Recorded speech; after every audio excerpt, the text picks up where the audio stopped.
Merci beaucoup. Vraiment, peuple de Dieu. En tout cas, je suis de l'allégresse de se tenir devant vous pour apporter ces petits messages qui sera pour moi comme étant une exhortation. Et bien aimé dans le Seigneur, je pense qu'il se passe des choses dans ce monde.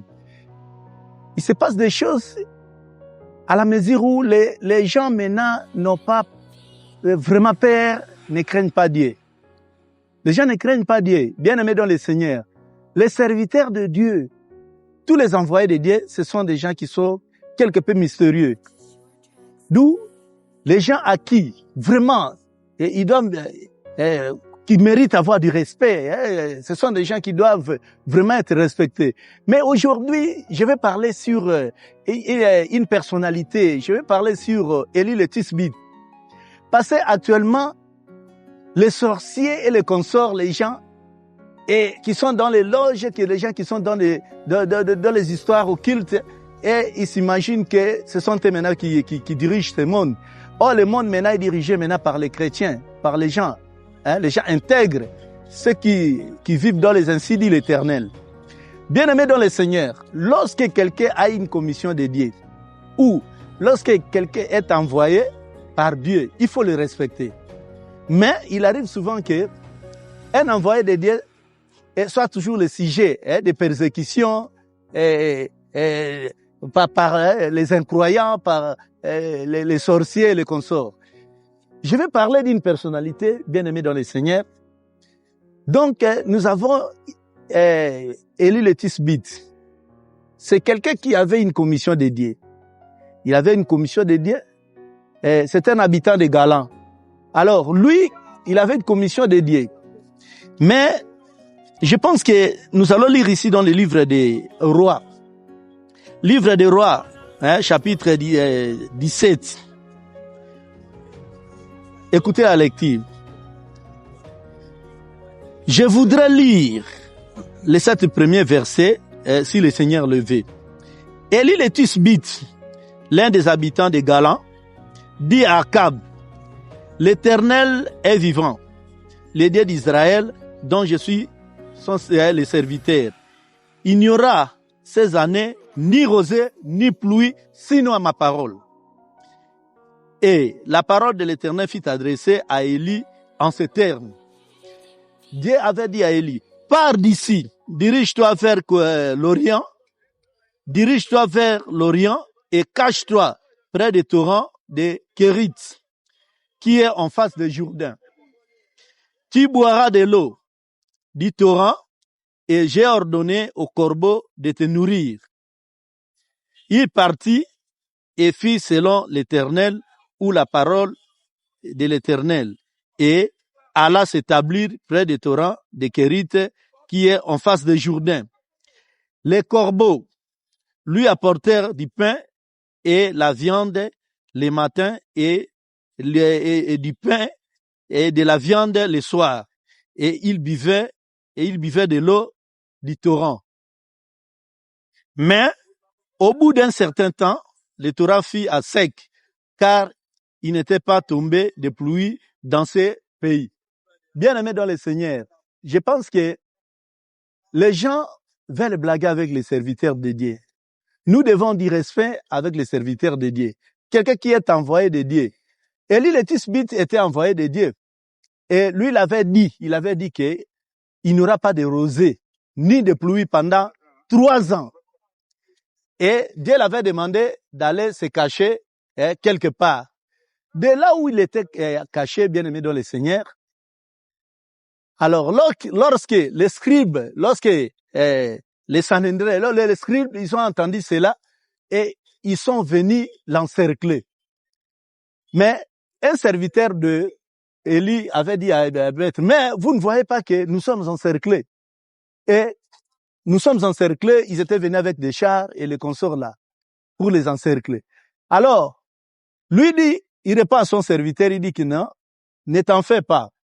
Et sache-le bien, que nous, l'arsenal que nous avons, c'est plus que tous ces armes qui nous encerclent là. Mais, son serviteur lui dit que non, mais je ne vois plus rien. Je ne vois plus rien. Il regarde là, il ne voit rien. Il dit que l'arsenal que moi j'ai Donc vraiment, c'est plus que ça. Raison pour laquelle on appelle l'Éternel des armées. L'Éternel des armées. Alors, lorsqu'il a ouvert les yeux à son serviteur, il a vu donc c'était des chars de combat et de consorts. Alors, ces gens-là l'avaient encerclé. Qu'est-ce qui est arrivé? Il dit non, attendez, maintenant je vais sortir vers ces gens-là pour voir ce qui va arriver. Et il est sorti. Il a prié, il les a aveuglés. Et ils n'ont rien plus vu. Quand il est sorti, il leur demande, qu'est-ce que vous cherchez? Vous cherchez Élie le Tisbite. Et il dit, oui, nous cherchons, nous sommes venus l'arrêter. Lui dit que non, bon, venez avec moi, je vais vous montrer là où se trouve Élie. Ils sont sortis, ils sont allés avec, donc là où il y avait un guet-apens, et lorsqu'ils sont arrivés, c'est-à-dire que là où il y avait l'armée de l'Éternel. Alors, dans leurs yeux, ils ne voyaient pas, mais lui savait que c'est lui qui avait la force. Il est allé là-bas, pour l'armée de l'Éternel, on les a arrêtés et ils étaient tous aux arrêts. Bien aimés dans le Seigneur, je pense que c'est ce que moi je voulais exhorter un peu. Donc, un chrétien ne vous voit pas orphelin, ne croyez pas que vous êtes seul. Et souvent, nous disons souvent que non, je ne suis pas seul, je suis avec eux. Parce qu'un chrétien est entouré de l'armée de Dieu. Mais je pense que même Moïse, pour traverser la mer Rouge, quand l'armée de Pharaon était venue pour maintenant aller les arrêter, et ils se sentaient toujours plus forts, et ils croyaient toujours qu'il allait franchir. Lorsqu'ils sont descendus, ils ont divisé la mer Rouge en deux, et ils étaient entrés avec leurs chars. Bien aimés dans le Seigneur, je pense que tous les enfants de Dieu, on peut prendre l'exemple de Meshach, Abed-Nego, et ce sont des gens qui marchaient toujours avec la puissance. Et lorsque vous parlez, et vous êtes conscient que vous êtes mandaté de Dieu, ne craignez rien. Un chrétien ne craint rien. Un chrétien ne peut craindre que le péché. Ce sont les péchés, le péché qui est nuisible. Le péché, donc, c'est ça vraiment qui amène quelqu'un à la chute.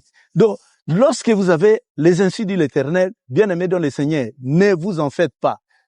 Mais aujourd'hui, beaucoup de chrétiens ont la peur. Un chrétien qui a peur, un chrétien qui est plaintif, un chrétien ne peut avoir peur de rien, bien aimé dans le Seigneur. Lorsque vous avez Dieu, il ne faut pas avoir peur parce que ce n'est pas toi qui combats, mais c'est Jésus qui combat. C'est Dieu qui combat en toi. C'est lui l'a déjà vaincu Satan sur la croix. Donc, lorsque vous avez le pouvoir de Dieu, il ne faut pas craindre, bien aimé dans le Seigneur. Je pense qu'on avait vu l'exemple de tous les saints. On avait vu Abed-Nego. On avait vu Daniel, les consorts. Ils n'étaient jamais vaincus. Un chrétien aujourd'hui, les chrétiens sont devenus plaintifs. Un chrétien qui craint. Ne craignez rien de la grandeur de la foi que vous avez. C'est ça la puissance que vous aurez aussi pour vaincre l'ennemi. Un chrétien n'ayez jamais peur.